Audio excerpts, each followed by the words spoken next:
All right, welcome to the weekly meeting, 5/13/2023. All right, OJ, you good? All right, welcome, folks. We're going to get into quarters theory today. We have a few pairs. We want to talk about price structure. And what I mean by price structure is the actual structure of the digits of the price. Quarters theory, we go back to our younger days, obviously quarters, 4 quarters in your pocket, that's $1, right? So it's small quarters, big quarters, and then major quarters. I like using gold because it has a small price structure. We have that gold price, which is similar to Ethereum, which is similar to SPX. And then you have the Bitcoin price, which is similar to US 30 and NAS 100. They're different price structures, and you can apply the quarters different with small, big, and major. And then you have currencies. EU, for example, is $1.10. So you have to apply quarters to that type of a price structure, where you have NZD/JPY is 85. So there, once again, is a different price structure. So I'm going to go through each one of these types of structures and show you how to apply it. So with gold, if we just use the basics with the small quarters, it's 25, 50, 75, and then $100, right? So since we're at resistance of 2000, that's 20 levels of 100, and 1000 is 10 levels of 100. So what happens is, excuse me, they're institutional levels, psychological levels. I think most people refer to it that way. It makes great sense how when gold gets to 2000, it breaks down. So once it gets to 2000, it'll do what we learned as overshoots and undershoots. And in this situation, you see the rejections. It's a triple top, and it continually rejects at the 2000 level. And then from 2000, you're going to 1750. So if we block it in from 2000 to 1000, from 1000 to get to 2000, you're going from 1000 to 1250 to 1500 to 1750 to 2000, which is obviously similar to Ethereum. Ethereum actually does that. Gold doesn't, because it's regulated. So we see this, which is a bullish flag here is what we're getting. Get an impulse move to the upside, and then it goes sideways, and then it goes up again. And it's setting up perfectly to do that. And I like it to come back down to 1750. So when we break that number down, they're big quarters, because from 1000 to 2000, you're going from 1000 to the 250 level, which is 1250. And then from 1250 to the 500 level, which is 1500. And then from the 500 to the 750 quarter, which is 1750. And that's the most previous recent support level, that from 2000, it can go back down to 1750. This is great because with Ethereum, it just did that. So Ethereum touched 1750 before market closed yesterday. Ethereum gives us the big picture look on how gold actually moves. Gold doesn't do everything that Ethereum does. Crypto's not regulated. So it's very wild, and it can do more, right? So I love Ethereum for that, because it has a lot of pips that you can catch in the midst of a year. So I like to be able to regurgitate those numbers as much as we can do on the chart. It's really about how you calculate those numbers in your mind. But we do know we have this triple top here, and every time it gets to 2000, it breaks down. So we're expecting it to break down one more time before this thing takes off and goes to 2500. And every time it reaches a new quarter level, it breaks down. So I've watched it do it from 1750, and I was back in November. It was when it was at support. And then at the last 2 weeks of December, when they printed the 1.7 trillion, the whole market basically elevated. So, and for gold, it was from 1750. Well, actually, here it's 1650, which we talk about the 100-point overshoots. It's heading down to the 1750 quarter and then goes 100 points past 1650, and then it changes direction. And Ethereum did the same thing. It got to 2000 and went to 2100, 100 points past 2000, and then it broke down and went all the way back to 1750. So we're experiencing how these quarter levels come into play live and in action, and they're easy to take advantage of. And hopefully people can take this and make it their own and really get some advantage points when they're looking at the market. Whenever you're getting to what we call a major quarter level, it has a very strong tendency of breaking down. And it also has a tendency of going 100 points past that level to give you a more sniper entry before it breaks down. So this is going to be very fun for all of us moving forward, because whenever it gets to one of these levels, you're looking for something specific, one or two things. Let's go into, let's see here. Let's go into Ethereum real quick. When I ran across a lot of the people this year, I ran across a lot of new people as I've been in different groups. I just went in here and erased all this stuff, and it's still here.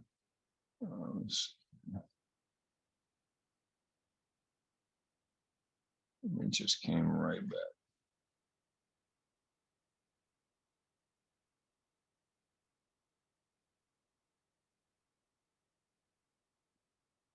That's what I didn't want to do is erase all these lines. All right, let's go back to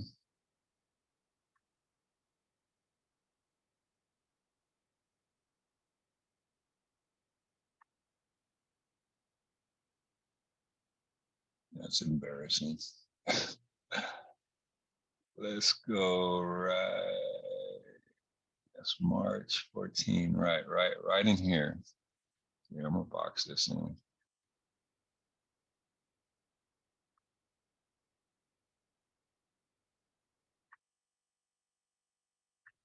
right, bear with me a second. I went and deleted all this stuff earlier. So didn't save. All right.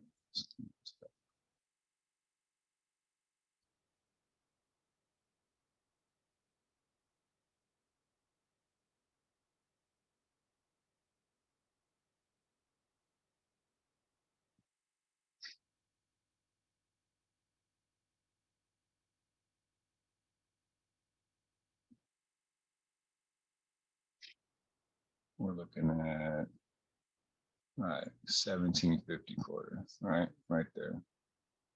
That's basically 1750, 1740. All right, we're around to 1750. So from 1750, 750, right? 1750 comes back down to 1500 right here. Right. And then it does 100 points past down to 1400 right there. 1750, 1500, 1400, 100 points past the quarter level of interest, 1400, comes back through 1500, goes back to 1750, and where does it end up? 1850, 100 points past 1750, and breaks off of it. That's the kind of thing that when I use quarter levels, gold being a great example, because the price structure is so small, it's easier to digest. So I got really good using quarter levels with gold and Ethereum. And then I branch out and use a different price structure and try to master that price structure. So at 1750, 100 points passes 1850. So to graduate to the next quarter level, you want to get 100 points past the quarter level of interest, which is 1750. So once I get to 1850, I need the break of 1850 to let me know that it's going into the range of 2000. And then when it gets to 2000, I'm looking for it to go to 2100. And for us that follow gold, we know that the resistance level is 2075. That's the latest resistance level. The all-time high is 2100. So we were expecting it to hit 2100 and break down. Every time it gets to a quarter level, 1750, 1850, 1900, 1950. So when it gets to 1950, it breaks down. And when it gets to 1900, it breaks down. 1900 back to 1850, back to 1900 to 1925, back to 1900, back to 1925 and 1950, back to 1925. That's what I love about gold. I think that's what a lot of people in the world who traded, I think through the experiences that they've had, they already know that this is happening. And it makes it very lucrative to trade gold because it respects its quarter levels. So if you've never heard that before, it's something that you'll have a feather in your cap. And once you get the experience and understand that that's what it's doing, you can take clear advantage of it. And we had one of the guys in our group, Jerry, made $22,000 when gold touched 2000 for the first time this year. We knew what was going to happen. And it went to 2000 and went right back to 1950. And he made like $22,000 in 4 days, just strictly because we knew it was going to break down. So I'm very happy for him that he was able to experience that. And a lot of people are going to start experiencing these things because it truly does respect its quarter levels. So, but we are on Ethereum. And I saw that the price structure was a little different. That was gold, what I explained, but you see Ethereum and gold actually do move the same. It's just that Ethereum does more. It's more wide. Its movements are more drastic, but it's just basically moving faster. It's still respecting the same quarter levels. I like the fact that it went to 2100, and we called that. We knew that once gold hit 2000, that Ethereum was going to touch 2000. Using gold as a temperature check. You can look left and right. Once gold hits resistance, you should be looking for all the other US pairs to be doing what gold is doing. So I really pay attention to that. So for Ethereum, it's a range between 1000 and 2000. It's done it over the last couple of years. Let's see.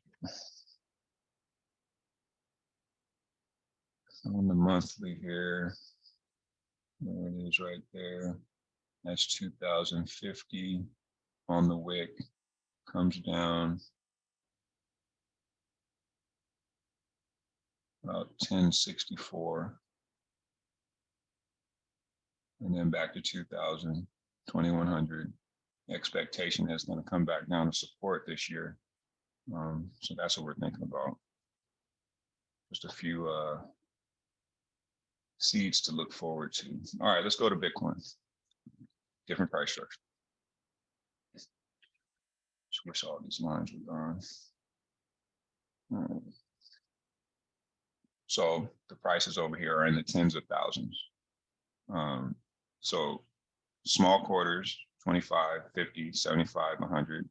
Big quarters, 250, 500, 750, 1,000. And then major quarters, 2,500, 5,000, 7,500, 10,000. All right, so we know that Bitcoin hit 30,000 major quarter level, and it'll break down from that level. And like we said about gold and Ethereum doing a 100-point overshoot, well, this is a bigger price structure, the structure of the actual numbers. So it's in the tens of thousands. So now we can use 2,500, 5,000, 7,500, and 10,000. The expectation is for Bitcoin to go down to 10,000. So that's, yet to be seen. But it's good to know that number ahead of time so that when it happens, if it happens, it won't catch anybody by surprise and you'll know what to do when it gets there. So we just saw the experience of Bitcoin going to 30,000 and actually going to 31,000, almost a perfect 1,000-point overshoot past the quarter level of interest, which is a big reason why you want to know what these levels are, so that when it does something like that, you can take advantage of the overshoot. So monthly order block, that's what we want to see. It's similar to this impulse move. And then it breaks down and gives us the order block first. Here, it tried to do it, broke down, but that's when, that's when the stimulus checks came out. So here we got the impulse move, and now we have the monthly order block. Let's see, we have 2 more weeks, 2.5 weeks to see if this ends up actually being a legitimate order block. And then we're looking at price to go back down to support.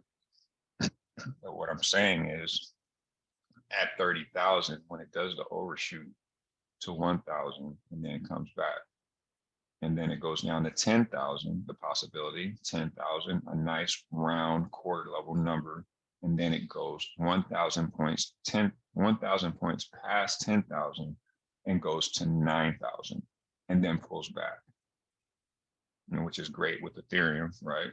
Ethereum went from 1,000 to 2,000 to 2,100. Well, when it was down at 1,000, it actually went to 900. So it did 100 points past that support, and now it just hit resistance and did 100 points past on resistance. Mirror image on opposite ends of the spectrum. So very, very important when you're able to use these numbers. Let's see here. Like I say, it's coming down to 25,000, right? 30,000 to 25,000. So 30,000 to 27,500 to 25,000 to 22,500 to 20,000. That's just automatically the expectation. And it's already within days, because we've been at 30,000 to 29,000 to 30,000, 27,000 for like 3 weeks. And all of a sudden, just like that, we're almost at 25,000. And you're just following it level by level by level. You have those areas. And what about the in-betweens, right? So we broke through 27,500, heading to 25,000, 27,500, 27,250, 27,000 flat, 26,750, 26,500, 26,250, 26,000 flat, and you head into 25,000. So that's 25,750, 27,500, 27,250, and then 27,000 or 25,000 flat. You got to be able to layer those numbers in between the majors. So it's best to know what the majors are, and then you walk through in between and then start planting those price areas in between the majors. So for people that are doing this fresh and they've never done it before, that's how you do it. And when you're learning quarters theory, it always goes back to just the basic quarters. So if it starts getting confusing, you want to go back to the basics, the small quarters, 25, 50, 75, 100, and you just add a 0. 250, 500, 750, 1,000. What is your price? Because you don't need to go any further if that next step up doesn't incorporate the price that you're looking at. And, back to gold and Ethereum, they're in the thousands. Bitcoin and US30 and NAS are in tens of thousands. So in Bitcoin, US30 and NAS, you can use 2,500, 5,000, 7,500, but you can't do that with gold. So you have to break gold down according to what its price structure is. It's in the thousands. It's not tens of thousands. It's just thousands. So it's 250, 500, 750, 1,000. Okay, so we'll go to Euro.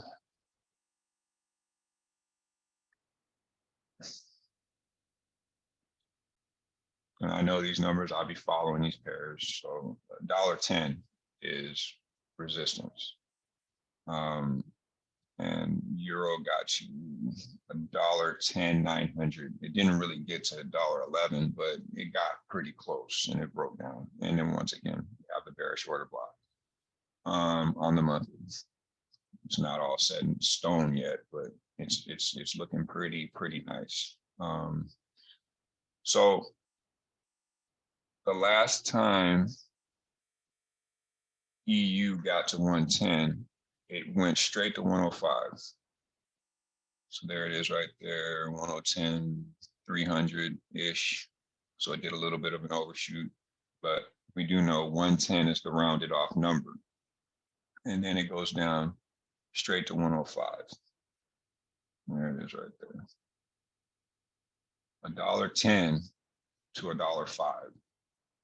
All right, so how do we map the quarters in between? And we start with 105, $1.05, right? $1.05, 250, $1.05, 500, $1.05, 750, $1.06, $1.06, 250, $1.06, 500, $1.06, 750, $1.07. $1.07, 250, $1.07, 500, $1.07, 500, 750, right? It says $1.07. Once you add the 500, you can find the number 750 in there, right? So it's $1.05 flat, $1.07, 500, and then $1.10. That's how you map it from support to the midline to resistance. Support is $1.05 flat. Resistance is $1.10 flat. The midpoint is $1.07, 500. When you're able to map it like that, you'll see a resistance point of support in the midline, and you can walk in between those quarter levels, and you can stair step your way up and down. And that's doing it with this type of a price structure. GU, there's a 15-cent difference between EU and GU. So when euro is usually at $1.10, when it reaches that nice solid round number, then GU is at $1.25. When GU gets down to $1.20, then EU's at $1.05. That's how they move. I've been following them, ever since EU got to 95 cents, GU was at $1.10. And they continually keep that structure between the two. So there's a correlation there that a lot of people don't know. And I followed it enough and noticed that they stick to those levels, even though GU got to 126 and even above 126, and euro wasn't doing that. So that already told me that GU was not going to sustain at $1.26 because it has to come back to the quarter level of interest so it can get back in line with EU. Very important. This is something that nobody can take away from you. Once you understand that, you can see when something's out of balance and it has to come back into balance. Very key of catching the sell on GU upper 126. Because most of the time you just want to catch it at the quarter level of interest. But when you get that overshoot, it puts you in a real prime advantage to have a sniper entry. So when I caught that sell at 126, between 126, 500 and 126, 750 is where I caught the sell. And that just got out of there. We just experienced that this week. I don't have to worry about that trade anymore. And when I started out trading EU, it wasn't GU that I was trading, it was EU that I was trading. But once they put the king and the queen in position in Great Britain, it gave them a morale boost on their currency. And then it came right back down to earth. And I knew that 126 was a 1,000 point overshoot past 125. So the expectation was that it was going to gravitate back to 125, and that's what it did.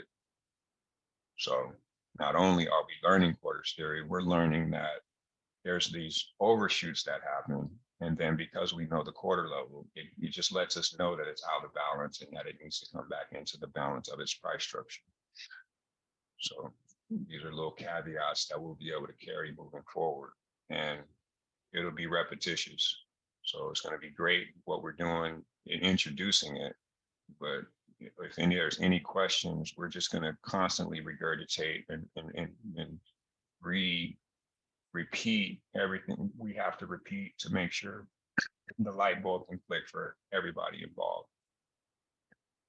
All right, I'm gonna go to a off pair. Let's do NZDJPY. Just to look for different price structures, 85. And I probably should explain the extra digits, but well, I think I am saying them, but I'm not really cleaning them out. But this is, see, this is not $1.10. This is $85, right? And then the decimal, and then the points after, right? So as you can see, I have 85.500 marked off, right? This is what I'm saying about 1,000 points. So to get from 85 to 86, that's 1,000 points, which is 100 pips, right? 1,000 points is 100 pips. And over time, it was very interesting to me that people don't know the difference between points and pips. And this is the easy way to figure it out. It's just taking the number and trying to figure out, how do I get from 85 to 86? And then the numbers on the side will tell you clearly that it's going to go to 85.999 and then 86. So that's 1,000 points, 100 pips. So we have resistance at 88, coming short of the 250 quarter. So 88, 88, 88. 87,500, right? You're looking for that 750. No matter what no matter where the decimal is, you're looking for 750. You're looking for 500s, you know, digits like that, right? Because it's 90 that we're looking for here. Okay, it's going to get a little confusing, but 90 to 85 when we look at the big picture. So for me to get from $85 to $90, I have to go from 85 to 87,500. That's the midpoint, and then 90. You block it in like that. I don't want 84,300 or anything like that. When I see this structure right here, I want to know where I'm at. And as you can see, when you got resistance, support, and resistance, and you see all the consolidated candles going down the middle, that's the middle of the structure, you have your resistance and support.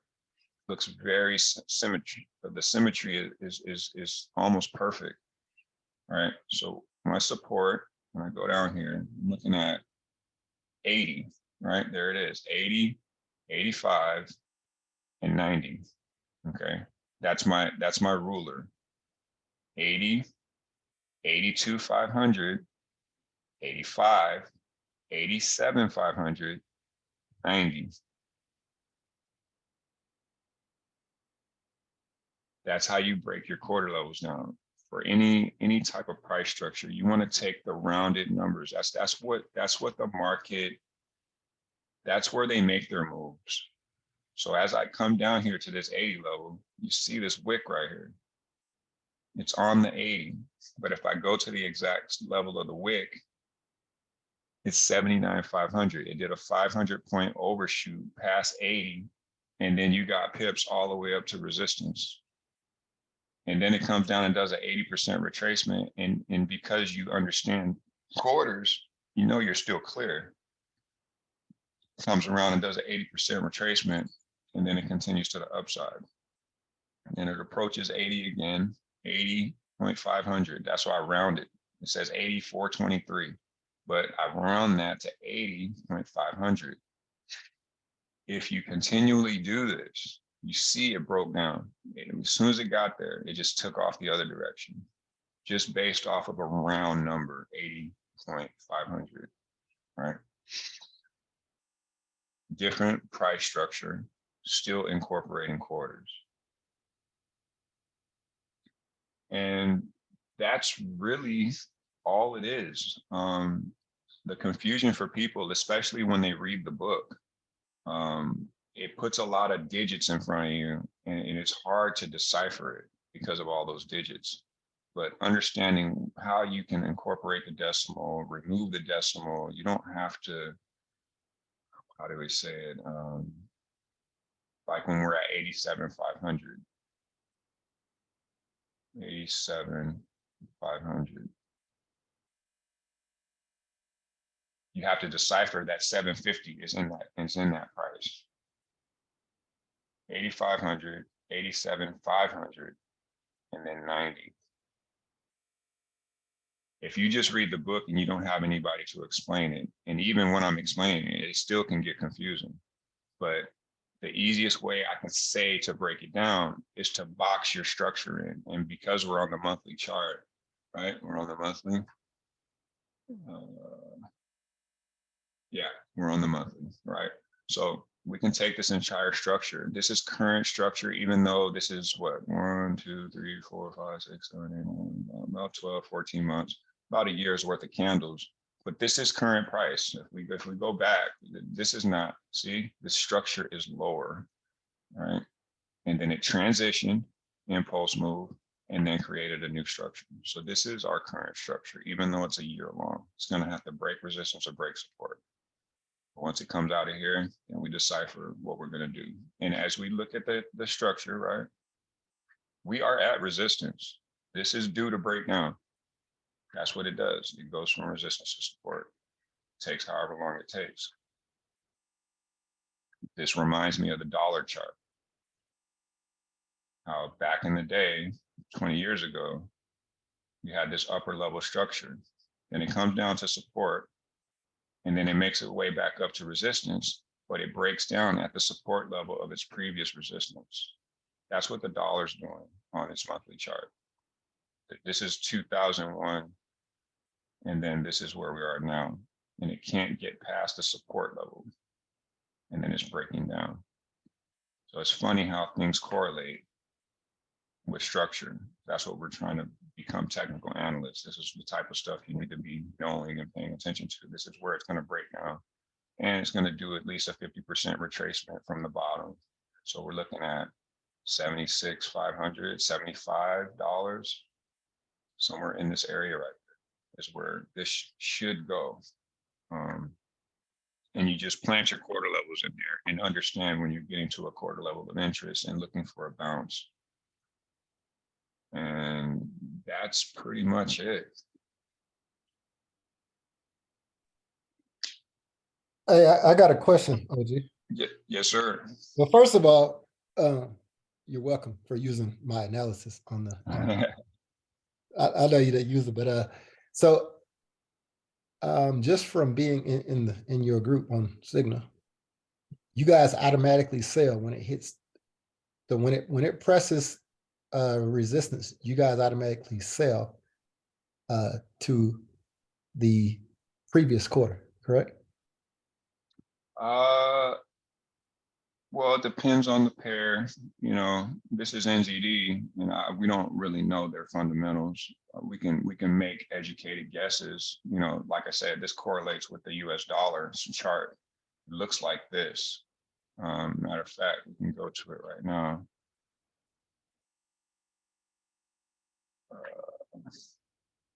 Okay, so this is the previous in 2000 right here. This is 2000, 2001, 2002. And then we had a resistance and we had a support. See, it bounced right there into the previous resistance point. This is what's lovely about looking to the left to see what you can do on the right. So this is what I saw on that NZD pair. And we're still up here. See, look at how the dollar broke down. You see, and then here's the bottom, here's the top. Hey, and that's the 50% retracement. I'm 1,000% agree with you. I mean, I've already done the analysis on NZD the way I do it. Yeah. I'm just asking if, so when you guys take your quarters trade, if you're taking a sell, like I'm biased for the sell in NZD based on the two, like do you pay for your trading view? Yeah. Hit 2M. Just go in the field. Just hit 2M. Don't hit. Oh, in here. Yeah, I guess I don't know if Dixie has it or not, but yeah, hit 2M. 2M. Yeah. What do you mean? It's on the top, on that top Just type the word. Just start typing. Yeah, Just just type it in. Just type Type 2M. 2M. Just, yeah, there you go. There you go. Oh, the 2-month chart. Yeah. Okay. So over there where the dollar broke down, that's a bearish order block that it bumped into. See that? No, What, to here? the left, way to the left in 2001. That bearish order block is what it bumped into and started selling back down. Right. Right. So go look at pull up NZD JPY again. Okay. I use Oanda charts. It doesn't matter, but I use Oanda. So it did the same thing. See that bearish order block? Right. There you go. Same thing. I have the same analysis that it's going to cook off. Right. But I was just asking how you guys approach your trades normally, right? Like I know you're holding a lot of positions. Yeah. Does everybody do it that way, or do they like I've been paying attention to what y'all do at gold. Y'all, a lot of your guys got it at 2050 and they immediately started selling it. Yeah.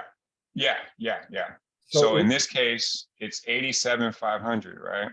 So at 87,500, I am at that point because those are the levels of entry. It's 85, 87,500, and then 90, right? So whenever it gets to one of these I call them major levels, the major levels, and it's the 87,500 that gives people so many problems. 85 is easy to see and 90 is easy to see, but they forget about 87,500. That's the in-between. That's the perfect 50% level. So in this case, at 87,500, which is right here, right? It's right in the wick, right? Once I know I'm at the 87,500, I'm walking into my trade at that point, because for this, it has to get past 88,500 before it's approaching 90. So once I know it's at 87,500, I'm looking for the breakdown. In this case, we already see the structure here right in the order block. Yeah, we still have a little bit of imbalance up there, but we do have now a developed order block imbalance. It's already developed and it's already collected. That's the perfect look right there. And I think many of us caught this sell this week. So, well, listen, it's gonna sell for weeks, months. Yeah. So, yeah. I mean, it was that 87,500 quarter right there. That was the point of interest. When I saw it heading there, I was like, okay, we're working, because a lot of the pairs that are touching resistance, they're doing exactly this. And I thought it was just US pairs. And when I ran into you guys and you were explaining to me about these other pairs, I started seeing the same correlation, which is very, very interesting to me, because I feel like I'm at a disadvantage because I'm not in these countries and I don't know their fundamentals, but they're doing the same thing the US pair is doing. Well, a lot of that is in part because the US economy dictates the movement of a lot of these pairs. And here's what I mean about the Japanese yen in particular. When the US economy is doing great, the Japanese pair, the yen is going to be weaker. So these pair go higher because the Japanese yen is the actual pair we're referencing when we say NZD JPY or USD JPY. Right. So as the US economy is strong, the yen will be weaker. But when the US economy, or not just the US economy, but anything, we had the scandal with the Chinese company, the real estate company that went bankrupt. It made the yen stronger. Any kind of the invasion of that Russia. Any kind of fear. Yeah, any kind of fear that goes in the market. Whenever people fear and have risk, the yen, those yen pairs are going to drop. If it's just a short-term spike. So now we're talking about economic strife in the US. The economy is showing wobble signs, right?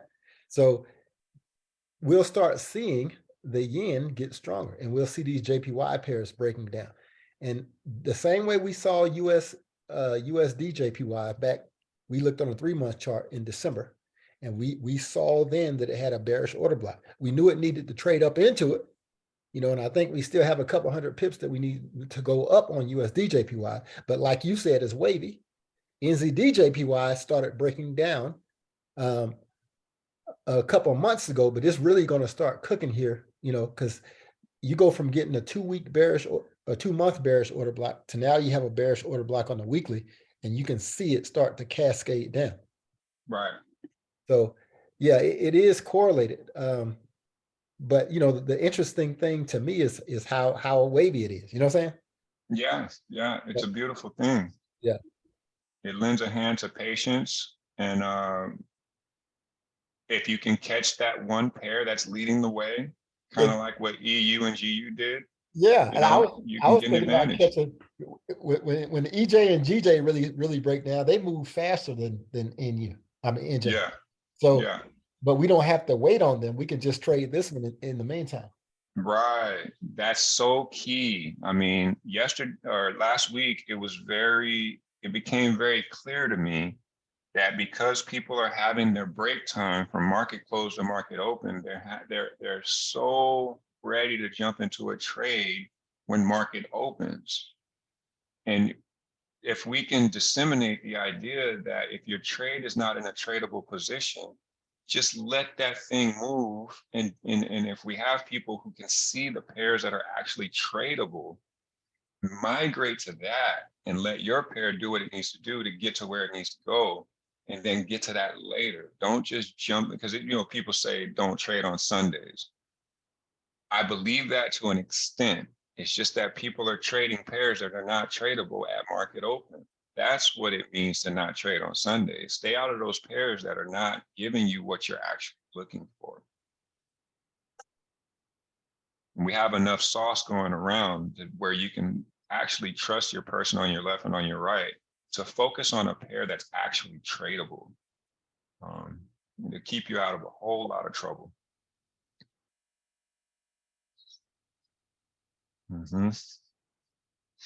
So OG, maybe you answered the question, but I didn't catch it. So when you jump in, I think it's this pair at 87,500, because it's gonna sell. I mean, what is your target, or do you have one?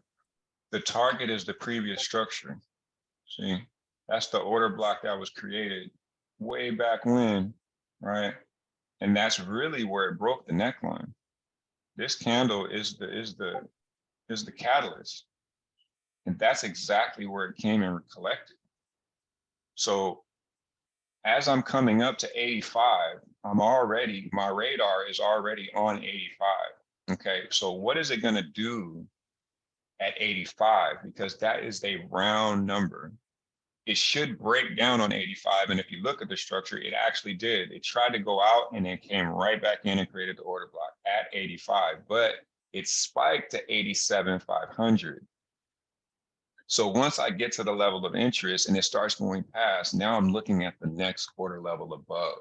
And the reason that I'm focused on 87,500 is because this is where the original structure broke down. You look to the left, right? And it is perfect. So as I'm seeing this spike, right, you get one spike, breaks down, next spike, breaks down, next spike, breaks down. But as this is breaking down, see, this is what I love about spinning tops, right? That is not a reversal pattern. And that's not a reversal pattern. That's not a reversal pattern. Order block. See, here's the spinning top right here. And then it comes down, and then, okay, that's the bottom. Nope, that's a spinning top.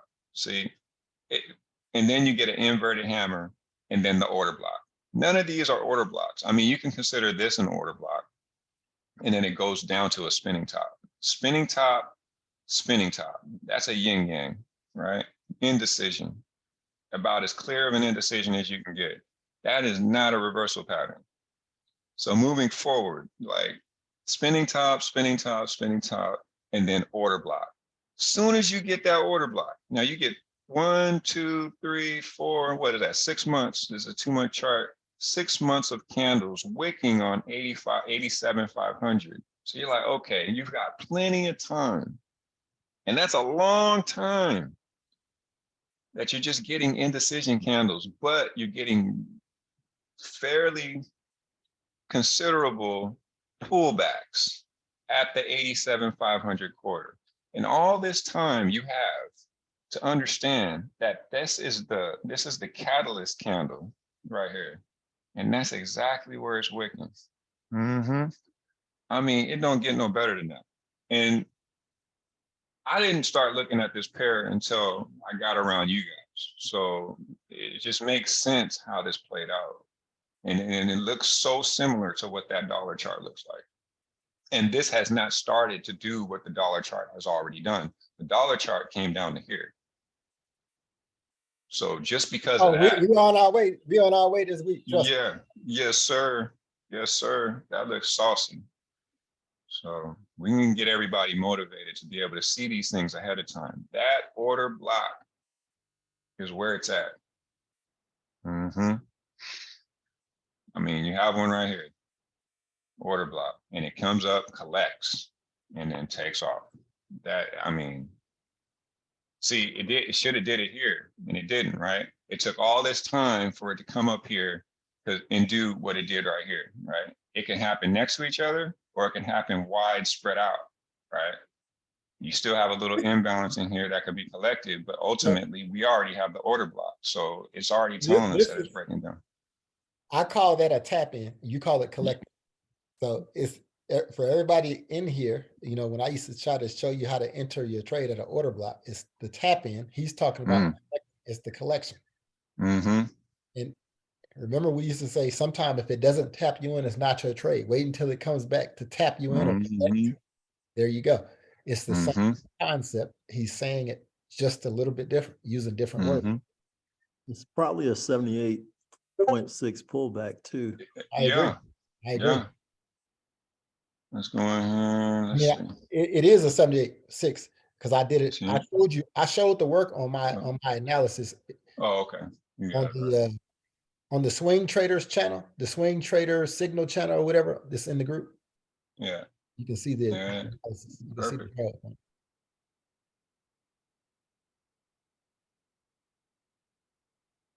Yeah, I think the advantage that we have with so many people and people who are active too, we can choose to break down different pair. Like I think that's where our superpower will be as a group. Yeah, we can all choose to break down different pair, right? And we don't have to try to analyze every pair every week. Just analyze your few pair, and if we can get 15 people, man, well, it'd be plenty. It'll be plenty. Just break down your pair, do an analysis, and we can catch long-term moves where you only have to trade one pair if you want to. One pair, and you get all the pips you need. But anyway, I don't want to steal your thunder. OG, I have a question. What's up? So when it gets to one of your quarter levels, are you going down in smaller time frame or you just actually either Todd or Sean said, are you actually just hitting a button or setting a limit for your buy or your sell? Are you actually going down in smaller time frame looking for a break of structure within that zone? Or you're just well, you know, we're doing the top down, right? So I stay on a 1 hour chart. Gotcha. Yeah, I love the 1 hour chart. And like I said, once Todd showed me the order block being developed, I mean, I know what it looks like, but I never had a real word for it. It's just something that I'm seeing repetitious patterns with. But now that I actually have a word for it, I'm looking for this on the 4 hour and on the daily. Obviously, higher the time frame, stronger the signal. But once it goes into a level of interest, like 8,500, so from 8,500, I mean, my bad, $85, right? So from 85 to 86 is 1,000. And then from 86 to 87 is another 1,000. That's 2,000 points. That's 200 pips. I don't want to get stretched, right? So if I'm at 85 flat on this pair, and I'm gonna put my stop loss at like 85.500, right? If that doesn't play out, right, I got to come out here to the higher time frame. Okay, so we see. I like bodies. I don't like wicks. Like what we see here, the bodies are sitting here, right? But the wicks are spiking out like this. I'm not worried about areas like that. I have to look at this structure over here. As this is starting to come up into this level, yeah, it can kiss the wick right here. See this wick? So as structure, well, first of all, we have the catalyst, right? The catalyst let us know that it is no longer going to be up in this structure. And then once it comes back down, I can use the wicks at that point. See, the wicks are going to come up and collect at these wicks. It's wick to wick, right? You have one situation, two situations, three situations, four situations where you can have caught sniper entries to go to support. Now that's different, right? Once we start coming up into this area, I'm looking at the previous structure, right? It's done what it had to do right here. We're looking at the candle that actually broke this structure where it was no longer, it revisited this. So as I see structure coming up, first thing I'm going to try to do is I'm going to try to revisit what it did wick to wick. But it did it so many times, you have to be expecting that, okay, it's up here for a reason. It's probably going to come up into this area right there. So I know that that's based on 85, right? But once it gets to 85, you have to look for an overshoot, a 1,000 minimum. So that's 86 already. But I already know that 86 is an in-between. You're not going to break down at 86. You're going to break down at 87,500. It's 85, 87,500, and 90. If you can continually block your prices in by using quarters, right? 85 flat, 87,500, and 90. Once you're at 85, you have to use those next two numbers up. When you come down, it's like 85, 82,500, and 80. 82,500, 85, 87,500, and 90. That's the entire structure from 80 to 90. That's how you get from 80 to 90. You go from 80 to 82,500 to 85 to 87,500 to 90. Now you have those numbers. Now you can put all the other ones in between. That's the easiest way to do it to eliminate confusion, because it's the 82,500 and the 87,500 that people really get confused. It's easy to go 80 to 85 to 90. And if you look at it like a ruler, then you can add the 82,500 and the 87,500. It's easy when you think of it like a ruler, right? So OG, I have a question. Mm-hmm.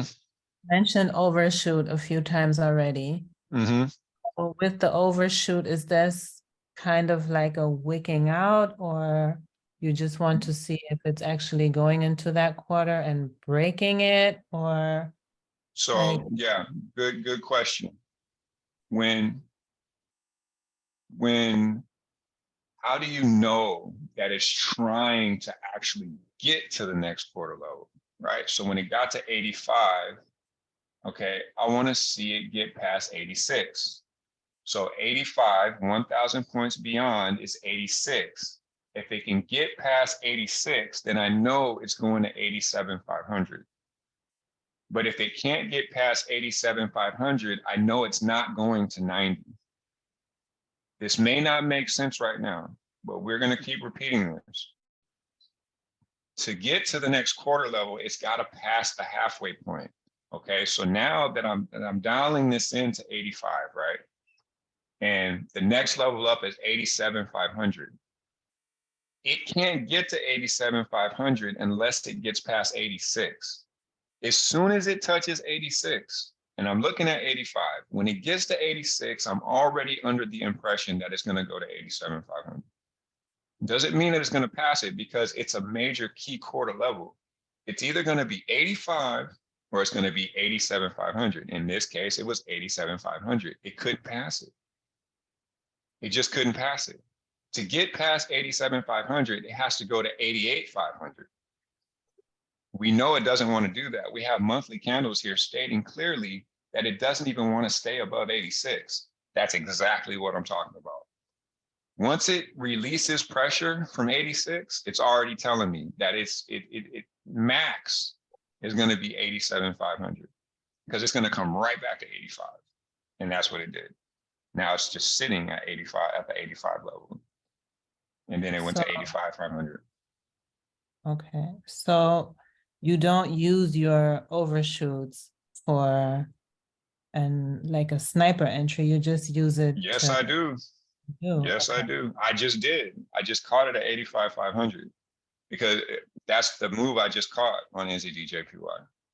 Yeah, I caught it at 85,500. Okay, so I'm thinking I'm a little bit confused in terms of how an overshoot actually looks, because I'm kind of picturing a wick as an overshoot. Is this wrong? So what happened in this structure is that the order block was created. Mm-hmm. Now that's a monthly order block, right? It came down to the 20 EMA and then started to elevate again to collect the order. What do we call it? Tap in. That's the tap in right there. It don't get no more perfect than that, right? You need that order block in place first before you can attempt to do that, right? You need that order block. It's a bearish engulfing, perfect order block on the monthly. Comes down, taps to 20, and then starts to elevate again just to tap in. That's exactly what we're looking for. You know, you have the other situation over here, right here. It's not a bearish engulfing, but it's the same scenario where it comes from the bottom up to this level, and then it's bullish. And then you get a block, and then bullish engulfing, and then bearish. It's not bearish engulfing, but you have to remember where it came from. It came from down here, right? So from here to here, no matter how these candles look, you know that that's an impulse move, right? So all we need is an order block to create, and then a collection, a tap in right there, where all you have to do is put your stop loss above that structure, because it's going to come and collect and it's going to get out of there. That's exactly what you're looking for, right? Then you got another block right here, came down, it came and collected again, and then it even came up and collected again. It doesn't happen all the time, but most of the time, that's how it works. So once there's the opportunity, right? It gives us and what's beautiful about this one is that it is bearish engulfing. And there's the order collection. I don't know how many people caught it. I heard a few people talking about it. I caught it, but yeah, it's a perfect tap in. You know, we should be looking at, like I said, at least 50% retracement. So we're looking at right into structure right here.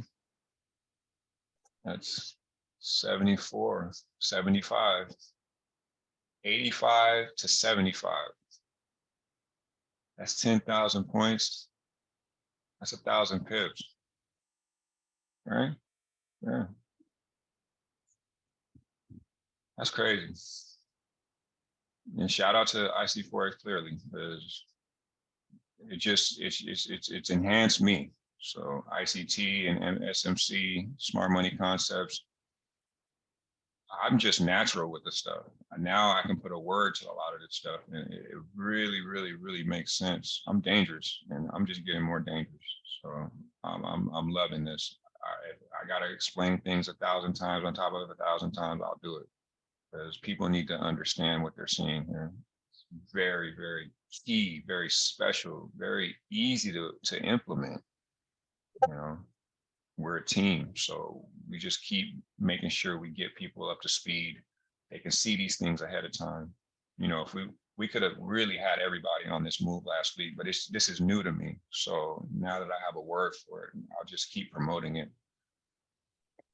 Okay, speaking of Sam explaining it until I get it, because I'm sitting in the back now. An overshoot for me to understand is basically checking on that particular level of one of these quarters, and seeing if it actually continues going towards the next level or return back. Is that what you consider an overshoot? An overshoot, okay, so for this price, 85 is my point of interest. So when I just got into what I hear Todd teaching within the last week or two, so I wasn't here when this block was created. I wasn't in this mind frame when this block was created. I came in about this candle, right? But OG, So yeah. I'm sorry, can you zoom down so you can show her where it went past? Like we can go away from the 2-month candle. We can go into the daily chart. Okay. And you can see, we'll be able to see what day price hit 85, and then the days that it went past 85, which made it the overshoot. Good idea. And your your yellow lines, are those your quarter level lines, or what lines are those? These yellow lines, what I like to do with my lines, I like to put them on the level of the most respect, and I like to put them on the bodies of the candles. So they may not be perfect right now, but yeah, I like to put them where I can see. If I put my line here, I only get 2 touches, right? I'm trying to go deep into the structure. See, so even over here, see, I could put it right here, but I'm not getting enough respect. I need it to be deeper than that. So I'm going in right here, like right there, right? That's, to me, that's where the respect is. I got a bunch of bodies sitting on the line, and then you're gonna get some decent bounces. See right here out of the blue? See, I just put it over there due to that structure, and you see how it stopped right there? That's where the respect is. That's why I put my lines like that. Yeah. So when I'm if my structure is up at the top and it's coming down, I need it to high enough to let me know when it's going to touch it. And then at the bottom, I need it. Let's see. Let me move this up. Okay. All right. So my price is over the top. So I need lines to be more upward justified. If my price is at the bottom, then my line will be more downward justified. So I would put it like when I'm doing it from the top, like if I put it here, there's no respect. If I put it here, there's a little more respect. But if I get it up in here, that's really good support respect right there. So that's what I like. But okay, so here's the order blocks up here on the daily. Got a triple top, right? Beautiful how this works, man. Beautiful how this works. Every time you get an upward level, you get the daily order block, get in the tap in right there. Comes up again, not as good, but it still tried to tap in. See, base of the candle, tapped in right there. Here, tapped in at the base of this candle right here, tapped in.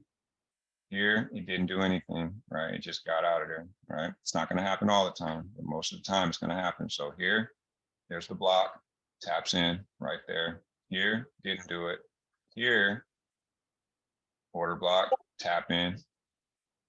Here, inverted hammer, little stop out, little liquidity grab, takes off. Here, order block, tap in, takes off. And here, order block, tap in, take off. So it just does it over and over. It's not going to do it. You see, inverted hammer, tap in, take off. And then here, order block, tap in, take off. So as it's doing this, when it gets to the top here, okay, I look at the price.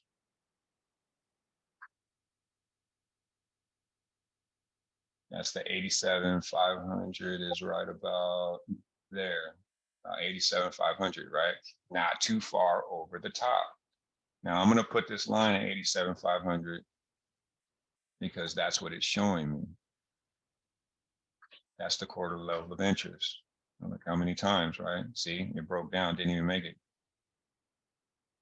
So now, okay, let's say I was waiting for it to hit 87,500 and it didn't. So I missed the move. Let's say my sell limit is right there.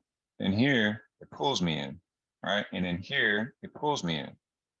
And resistance is 88, what, 250? 87,500 to 88,250, right? That's about 500 points, 50 pips. Not bad, it's manageable, right? Because what you want is the order block, right? So once it gets to 87,500, okay, I'm paying attention to that quarter level, okay? But I don't have the order block yet. So once I get the order block candle, bearish engulfing, not gonna be exactly the same all the time, but a lot of times you're gonna get this setup. And then it goes up and taps you in. And it tapped in right at 87,500. So I get in at 87,500 and I put my stop loss above the candle structure. That's at 88,250. 87,500, 87,500, 500 to 88, that's 500, that's 50 pips. Like 75 pips on the stop loss. I really don't want that. I'm liking the tap in area, right? The base of these two candles. And that's at 87,630. See, that's manageable. If I'm trusting this as a tap in, it's not going to go past the base of the candles because you want that's where the imbalance starts. And I don't deal with wicks, I just deal with bodies. So if I look at that box right there that is creating, because there's still a little bit of liquidity right there. So that's from the wick to the base of the candle, like that. So outside of that box is where I'm putting my stop loss. I want it to tap me in up into, so I'm going to walk into 85,750 or 85,500. I'm going to walk into 85,500, or I'm sorry, 87,500, right? So once I get into 87,500, I'm looking at 87,550, 87,600, and then I'm putting my stop loss up here. And then once it comes down, I'm carrying all those positions back down. But it's 87,500 is what I really want. If I believe this to be true, because once these candles are out of the way and you have this order block, I'm automatically just interpreting that it's going to come up here to the base of these candles and pull me in.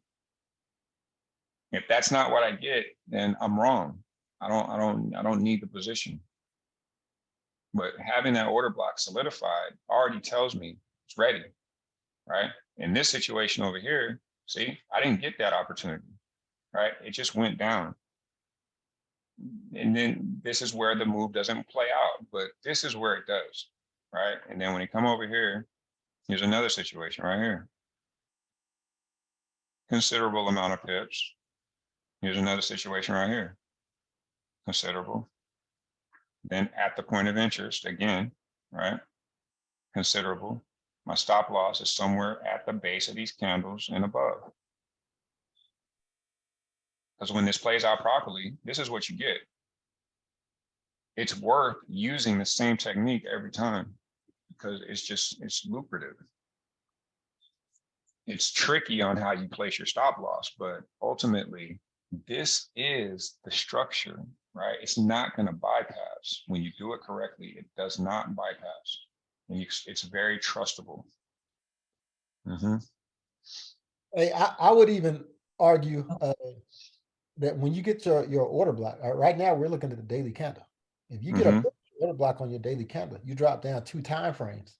That's where your entry is going to be. So probably on the 1 hour, the next day after that daily bearish order block, you drop down to the hour time frame, and you get your bearish order block on that hour, it's time to roll.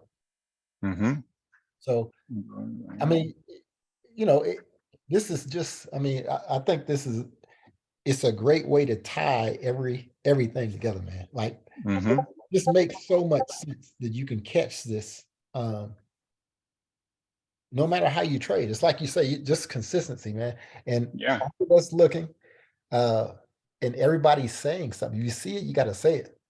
And don't worry about messing it up. I mean, everybody calls out bad trades. It happens. That's part of the game. But the beauty of the group is somebody will probably look and say, no, it ain't ready yet. Right? Or, you know, hey, look at this other trade. It's in better shape. So, man, I think that the group is I mean, we're arriving, man. We're arriving. Yeah. Beautiful thing. Crazy. And the floor is always open for discussion. When someone brings something up, we're going to go and okay, let's check it out. And then we're coming in and we're looking for these things. Maybe you're not fully on point with it, but when you bring it up, we can continually have the conversation. And through that repetition, it's going to create confidence. Then you'll know exactly what you're looking at. So I love it. So there it is right there. So here you have the relative equal highs meant to be broken. They got broken, right? Oh, relative highs broken with a retest, right? That was a good buy entry, right? On top of the equal highs. And then it goes up into the level that it really wants. And then once again, 87,500 is the point of interest, right? There it is right there. Once it gets past that, it's like, okay, it has to get past 88,500. That's up here. See, it's already breaking down. And we go up to the higher time frame and we see that we got that order block, and then it's coming up short of 88,500. 87,500, 88,500, 87,500, 88,500. It has to get to 88,500. It can't get there. And we created the box, right? It's coming into the box. It's breaking down right at resistance on the box. That box is created from previous structure. It's breaking down perfectly on the box. And there's our entry. One entry, two entries, two opportunities to catch it before it took off. And you had the pattern solidified, double top.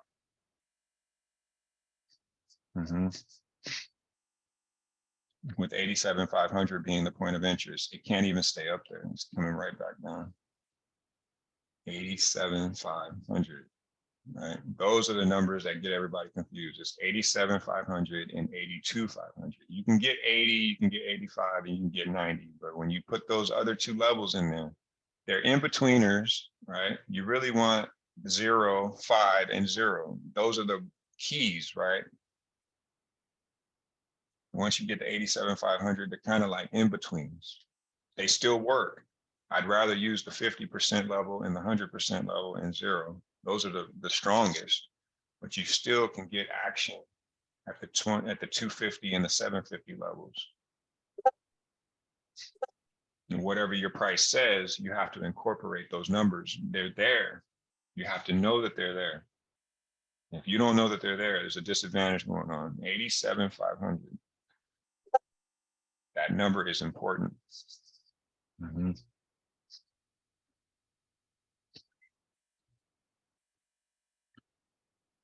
So yeah.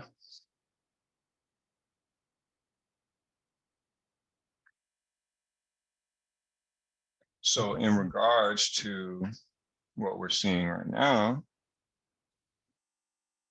price is 83, 750. We're looking at 84, 85, right? We're at 85. Same kind of situation. Look at how it went over 85 and it couldn't stay above 85. It came right back down. So it breaks 85 to the downside. And then you want to see a retest of 85, possibility, right? It did do it. There's a possibility that it comes up here and tries to collect in this area. This is the neckline, right? This is the neckline. It broke the neckline And then with one candle, tried to go all the way up here and grab the order at the neckline before it took to the downside. And that's at 85,500. So now 85 flat, you could get a candle that'll come up here and just wick and then proceed to the downside. Just when you think it won't, it will. And then from 85, where are we going? We're going to 82,500. Hey, can you do me Just a have, favor? yeah. Can you put a fib from that high up there just above 85? No, not that one. The next, that one. Fib the down move. And where's your 50? 50 is at 84, basically 84, Your 70. your 78 is a 85,500, because that's where I think it's going, 78. You know, just where you said it, you know, I mean, me and you haven't talked, but I think it is going to 85,500. I think you can get 85,500 Sunday. That would be beautiful. Mm-hmm. So, we know it's breaking down, so the higher you can get it, the better. Yeah, so you'll be able to hold this move for months. Right. So if you go to that weekly order block and you just fib that last week's candle, I mean, that's basically what we did. We did an hour. But you go to the weekly chart, you'll see that red candle, and that price is at the bottom. You can see it starting to come back, starting to turn around and go up. I'm looking for it to push up to probably the 85. You taught me something. So that's your fib is basically that red candle right there, right? And we're just saying that price is going to go back up right there to the 85. Yeah, in between the 50 and the 61, probably grab orders. I'm sure it's imbalance in that wick if you look at down in the lower time frames, and we're going down. So I'm definitely. I mean, my analysis is the same as yours. We haven't even talked. Yeah. So you know, I feel good about that trade. And like you said, we can hold it for months. Yeah. I mean, that's exactly what I said in that swing trader chat. I've been looking for you guys for a very long time, man. Likewise, man. I mean, this is like I don't know, man. It's when you know, you know. Yeah. Everything just kind of meshes. Yeah. And people that thought, you know, it was difficult. It takes work, you know, it takes getting candles under your belt, but ultimately this stuff is not as hard as people think. No, but and it's continual effort. That's what, you know, to me, it's just the effort, man. Like it sucks to study. It sucks to get trades wrong. All of that sucks. But like anything else, and like Oliver Velez, you know, so eloquently put it, you know, you suck at everything you do for the first time, you suck. You suck. That's how it works. And you just have to be willing to go through the suck. But when you get it, man, you get it. And your account shows it. Your lifestyle shows it. Your mental standpoint shows it. So yeah, I mean, I look forward to it, man. And getting somebody else who can speak chart and knows and not necessarily says it the same way that I say it. All of that to me, man, that's where the power and the boost is going to come, you know. So, you know, I appreciate, you know, you doing the Zoom, and Rose is going to come. Rose, you still going to give your breakdown like the way you do it? Yeah. Yeah. So I think that's the power of having a community, man, because everybody is not going to speak the way I speak, and they're not going to understand the way I speak. But when others come and bring what they know and what works for them, that's going to speak to somebody else. And that's where the growth is really going to take place in this group. So you can't come to the Zoom meetings feeling like you're waiting to hear what I got to say or OG or whatever. I mean, you should come with your work done on your own charts and seeing what you can add to the table, you know, because all of us have something that we're better at. So maybe it's lot sizes, maybe it's chart work, maybe it's clip art, whatever. The group, man, the group is going to be strong because of your unique skill set. And you can bring somebody else's skill set and just repay it into the group, man. So I appreciate everybody who's showing up and everybody who's pouring in. And don't be afraid of it. I don't do presentations. I like to show what I talk about. Like that, it's not a presentation to me. It's just me doing what I do on a daily basis. I have to be able to explain things.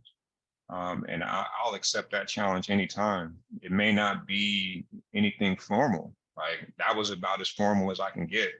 But as I do it more and more, I do messages to my group on a daily basis. So I'm used to talking to my people. And this is family. Like, don't be afraid to do analysis. You want to be able to hear yourself say what you're saying, whether you're confused or not. You need to hear that you're confused. And then we're going to help you not be confused because it's family. This is not like any other group.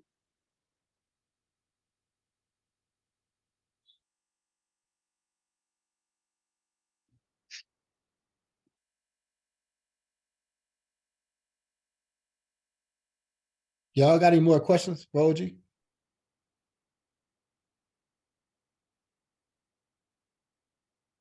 All right. No, thank you. Everybody, hopefully, y'all know everybody's available. You reach out, hit somebody up if you need help. We'll get back with you. If we don't, say something again. All of us have lives and we try to get back to you. So if you're struggling and you need help, hit somebody up. I think Selena helps people, Kim helps people, OG, I do, TT, Leandra, probably other people are helping too that I don't know about, which is great. Alicia, we have all these people who have this knowledge, and trust me, there are way more people in the group that have knowledge. There's new members in OG's group. I see them spitting on the Signal app.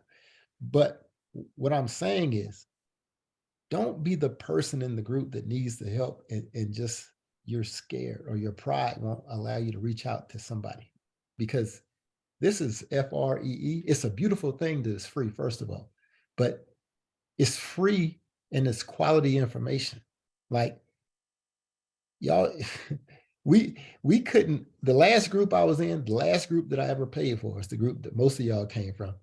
And we couldn't get outside information. We had, if I wanted to explain something, I had to regurgitate what the girl showed us in her course. And I love her to death. But my point, my only point is, in this group, you have the ability to bring in outside references and outside sources to explain what it is that you're talking about. And to me, that strengthens somebody else's understanding, because we all don't come from the same background and we all don't learn in the same way. So let me get off my soapbox. We'll talk about the new traders class. Okay. Rose is going to do her thing, but we used to do a beginner smart money class on Sunday. And it was the same time as this, but I think we ran out of people. So I know we have brand new traders. If you guys are interested, we can fire that back up. So if there's interest, y'all let us know and we can get something going, and now that we have this wealth of people with understanding, it won't just be me pitching these ideas and concepts. I think a lot of you, from what I've heard and what I've seen, can pitch it in a way that people can digest it. And to me, that's a great thing. So let me get off the chat and we'll readdress this, but just think about that. All right, Rose. If you can, you can introduce yourself and do your thing. Sorry, Todd, can you start a new recording, please?